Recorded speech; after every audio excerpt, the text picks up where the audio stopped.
భారత జట్టు T20 world cup 2026ను ఎంత అద్భుతంగా ముగిచ్చిందంటే, కప్పు కొట్టడమే కాదు, ఆ కప్పు కొట్టింది ఆల్మోస్ట్ కొన్ని ఏళ్ళు, కొన్ని తరాలు చెప్పుకునేంత గొప్పగా విజయాన్ని సాధించింది. 96 పరుగుల తేడాతో న్యూజిలాండ్ లాంటి పటిష్టమైన జట్టుని భారత గడ్డపైన ఓడించింది చూసారు.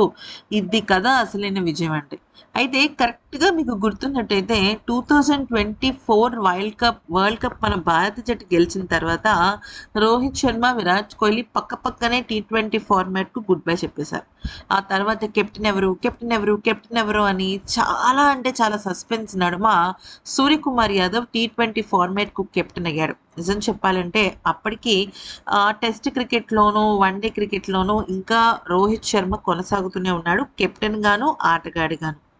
అయితే ఇక ప్రతి ఒక్కరు కూడా టీ20 ఫార్మాట్‌కి హార్దిక్ పాండ్యానే కెప్టెన్ అనుకున్నారు. కానీ ఊహించని ట్విస్ట్ ఏంటంటే సూర్యకుమార్ యాదవ్ కొత్త కెప్టెన్ అని చెప్పిన తర్వాత అందరూ కూడా షాక్ అయిపోయారు. దీనికి ప్రధానమైన కారణం ఏంటంటే టీ20 ఫార్మాట్ నుంచి నేను పక్కకు తప్పుకున్న తర్వాత జట్టుని అద్భుతంగా ముందుకు నడిపించే ఆటగాడు మాత్రమే కెప్టెన్‌గా ఉండాలి అని చెప్పి రోహిత్ శర్మ సూర్యకుమార్ కోసం ఒక అడ్డు గోడలో నిలబడిపోయాడనమాట. సో, ఆ క్రమంలో గౌతమ్ గంభీర్ కూడా సూర్య ఆటని గమనించటం, కెప్టెన్ చేయటం ఇవన్నీ జరిగిపోయాయి.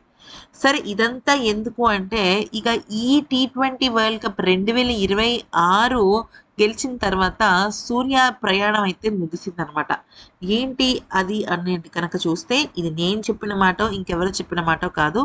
విజయానంతరం మాట్లాడిన సూర్యకుమార్ యాదవే చెప్పిన మాటలు. తనేమన్నాడో ఒకసారి తెలుసుకుందాము. ఈ గెలుపు పూర్తిగా మనసులోకి వెళ్ళడానికి కొంచెం సమయం పడుతుంది. చాలా సంతోషంగా ఉన్నాను. ఇది ఒక సుదీర్ఘమైన ప్రయాణం.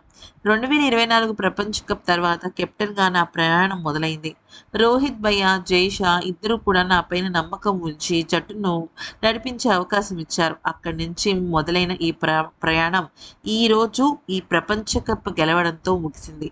అయితే గత 2 ఏళ్లుగా మేము చాలా మంచి క్రికెట్ ఆడాం. 2024 ప్రపంచ కప్‌లో అనుసరించిన మంచి అలవాటుని కొనసాగించాలని అనుకున్నాం. కుర్రాళ్ళు దాన్ని అద్భుతంగా స్వీకరించారు, అమల్లోనూ పెట్టారు. ఆటగాళ్ల సామర్థ్యం ఏంటో అర్థం చేసుకోవడం కెప్టెన్‌గా చాలా ముఖ్యం. వారిలో మ్యాచ్ విన్నర్స్ ఉన్నారని నాకు తెలుసు. సమయం ఖచ్చితంగా సరిపోయింది. సంజు శాంసన్, అభిషేక్ శర్మ అగ్రశ్రేణి ఆటగాళ్లు.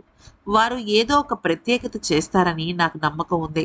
సరిగ్గా ఫైనల్‌లో అది వాళ్ళు చేసి చూపించారు. ఇక బూమ్రా విషయానికి వస్తే అతను ఒక తరానికే పుట్టే ఒక బౌలర్. అతని గురించి నేనేం చెప్పాలి? అతన్ని నేను ఒకటే మాటతో ముగిస్తాను.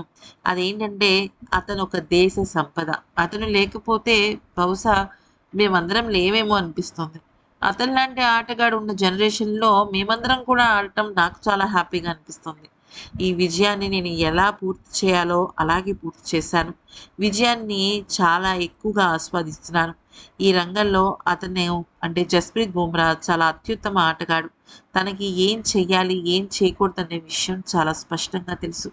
బుమ్రా లాంటి ఆటగాడు నిజంగా భారత జట్టుకు దొరకటం, భారత జట్టు చేసుకున్న కొన్ని కోట్ల జన్మల అదృష్టం అంటూ ఇక సూర్యకుమార్ యాదవ్ కెప్టెన్‌గా తన ఒక ప్రయాణం ముగిసిందని ఒక పిడుగులాంటి వార్త అయితే చెప్పాడు.